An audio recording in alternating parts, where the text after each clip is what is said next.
where they're sitting, what should Razor be looking at going forward? Well, I went on Monday afternoon, actually before Super Rugby. I went through that whole game again, rewinded, forwarded. I really went through that game. And when they were under pressure, I looked back at the days when the All Blacks were really scary and you knew you played. And the one thing they always had, they had athletes that were better than the other teams.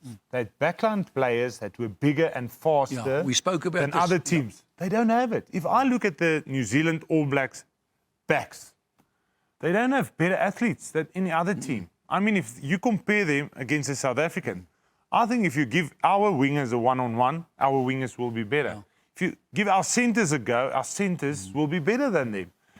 You've never had that. There's no Tana Umonga, there's no Maa Nonu, there's no Jono Loma, there's no Christian Cullen. They don't have that at the moment. They went for, like South Africa are picking guys that's good in there. They went for fullbacks on wings. So they went away from strong, big wingers. I see this weekend they went for Caleb Clark. That's, I think, probably a better thing for them. He's better with ball in hand. But he's not good under the high ball again. But for them, that's a strength. I mean, he will carry hard. He will be a threat when he comes to the line.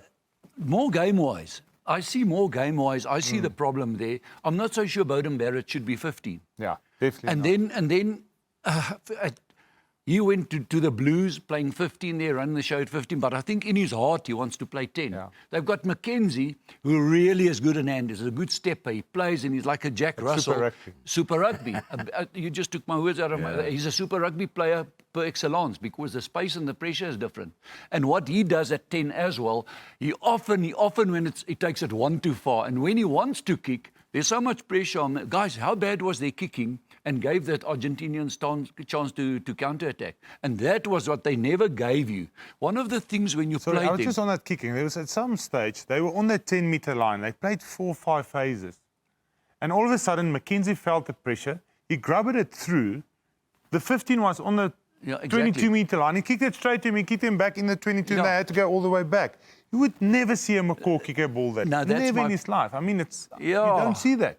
They came with a generation of brilliant 19s and 15s. Yeah. Their decision makers and that were brilliant. They're lacking in that department. And then what happened in the past, Sonny Bill and those guys had Umonga, and those guys could, if nothing is on, they would pressure through the gap.